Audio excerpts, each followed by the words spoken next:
천국의 오해 세 번째 시간입니다. 그럼 교회는 무엇일까요? 교회도 혼인하는 것과 같습니다. 교회는 예수 그리스도의 신부가 되어 하나님의 백성을 출산합니다. 생육하고 번성해 땅에 충만하여 하나님의 나라를 구현해가는 것입니다. 요컨대 구원하여 부르신 자들이 가정을 이루고 그 가정이 모여 교회를 이루고 교회들이 연합하여 하나님의 나라를 이루어 갑니다. 연합한 교회는 다시 마지막 날에 신랑 되신 예수 그리스도와 완전한 연합을 통해 하나님의 나라, 곧 천국을 완성합니다. 예수님이 천국을 혼인잔치에 비유하신 것도 이 세상에서의 혼인을 통해 하나님의 나라를 알게 하신 것입니다. 요한계시록에서 하늘에서 내려오는 새 예루살렘이 바로 교회입니다. 지금 중동 땅에 있는 무너진 예루살렘 성을 말하는 것도 아니고 만화영화 하울의 움직이는 성처럼 공중에 떠 있는 건축물을 일컫는 것도 아닙니다. 그리스도와 한 몸으로 연합할 교회를 말하고 있습니다. 천국의 열매란 바로 이 교회입니다. 그래서 우리가 사는 동안 부단히 해야 할 일이란 바로 이 교회가 되는 일입니다. 교회는 주일에 그저 마음의 위안 정도를 얻기 위한 종교 활동을 하러 다니는 곳이 아닙니다. 교회는 또 예배당 건축물을 말하는 것이 아니라 성도들이 모여 이루어가는 것입니다. 교회가 되기 위해서는 꼭 필요한 게 사랑입니다. 예수님이 새 계명으로 가르쳐 주신 사랑 말이죠.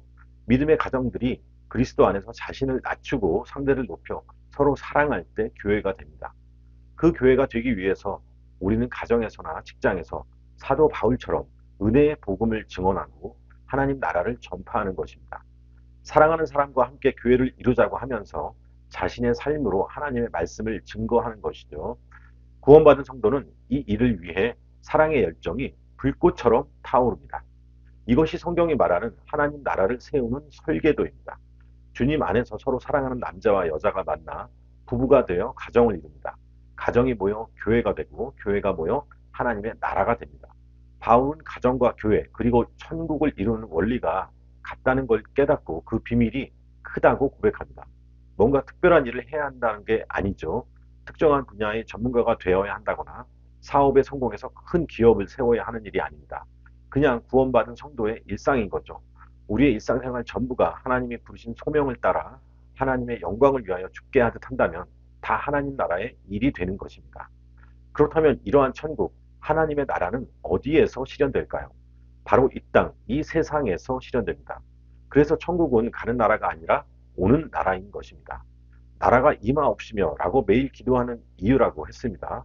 요한계시록을 보면 더욱 분명하게 알 수 있습니다. 요한계시록 11장 15절입니다. 세상 나라가 우리 주와 그의 그리스도의 나라가 되어 라고 쓰여 있습니다. 이 세상이 그리스도의 나라가 된다는 말입니다.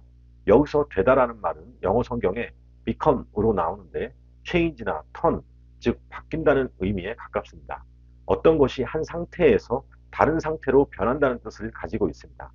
다시 말하면 마지막 날에 이 세상이 마침내 영원한 하나님의 나라로 바뀐다는 말입니다. 하나님이 엿새 동안 당신의 말씀으로 애써 만드신 이 세상을 갑자기 완전히 파괴하고 또 다른 우주를 다시 만드시는 게 아닙니다. 하나님이 독생자를 주신 정도로 이 세상을 사랑하신다고 하지 않았습니까? 세상의 종말이라는 게 완전한 지구의 멸망, 지구 파괴를 말하는 게 아닙니다. 그래서 지금 한창 유행하고 있는 기후위기와 같은 지구 종말 담론은 사이비 종말론이 되는 것입니다. 이것은 도시의 판자촌을 싹 밀어버리고 새로운 아파트 단지를 짓는 재개발이라기보다는 오래된 아파트를 새롭게 리모델링하는 것에 가깝습니다. 죄악으로 물든 이 세상을 불심판으로 정결하게 하시고 새 하늘과 새 땅에 새로운 나라를 세우신다는 말씀입니다.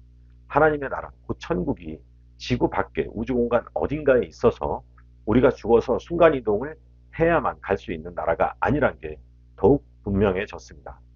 천국이 죽어서나 가는 곳이 아니라 가까이 와 있다면 우리는 대략 어디쯤에 살고 있는 걸까요? 예수님이 처음 오셨을 때 감추어져 있던 천국이 드러나 시작되었다고 했습니다. 천국은 점점 더 크게 흥황하고 있고 사단의 지배로 죄악에 더욱 물들어가는 이 세상은 점점 망해가고 있습니다. 과학과 기술의 진보로 인간의 문명이 발전하는 것처럼 보이지만 실은 망해가고 있습니다. 동성애와 같은 인간의 죄악이 갈수록 더해가고 사랑이 식어가는 걸 보면 알 수 있습니다. 세상은 마지막을 향해 빠르게 달려가고 있습니다. 그래서 말세라고 하는 것이죠. 세상이 망해갈수록 천국은 더욱 잘하고 우리를 향해 성큼 다가오고 있습니다. 그렇게 우리는 망해가는 세상과 다가오는 천국이 교차하는 어딘가에 살고 있습니다. 도둑같이 온다는 말세의 마지막 심판의 날이 언제이지만 모르는 것이죠. 그렇다면 구원과 천국의 개념을 이처럼 명확히 아는 것이 왜 중요할까요? 앞서 말씀드렸다시피 이것이 기독교의 본질일 뿐더러 지금의 내 삶도 좌우하기 때문입니다. 구원받은 성도는 이 세상을 보는 세계관이 바뀌고 삶의 목적이 달라집니다. 남들처럼 적당히 살다가 편안하게 죽어서나 천국에 가겠지라는 막연한 소망으로 사는 게 아닙니다. 교회를 이루고 하나님의 나라를 위해 몸부림치며 치열하게 살게 됩니다. 만약 구원이 곧바로 천국이고 또 끝이라면 하나님 나라의 상급을 위해 굳이 열심히 살 이유가 없습니다.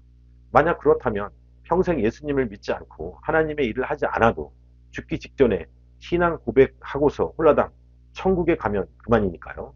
일생 동안 교회와 하나님의 나라의 일을 충성한 성도와 아무런 차이가 없습니다. 하나님 보시기에 너무 얌체 같지 않을까요? 천국은 죽어서나 그냥 가는 곳이 아닙니다. 또 구원이 바로 천국이라면 빨리 죽는 게 아마도 축복일 것입니다. 평소 그렇게 천국을 소망한다고 찬양하며 고백하지 않습니까? 하루라도 빨리 죽는 게 축복이죠. 그런데 정작 사람이 죽을 때가 되면 하루라도 더 살려고 하고 그토록 바라던 천국에 가고 싶어 하지 않는 걸 알 수 있습니다.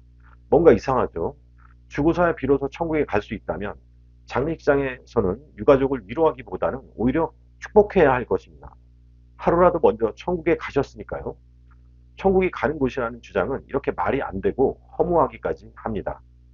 고맙습니다. 다음 시간에 계속 또 이어서 말씀드리겠습니다.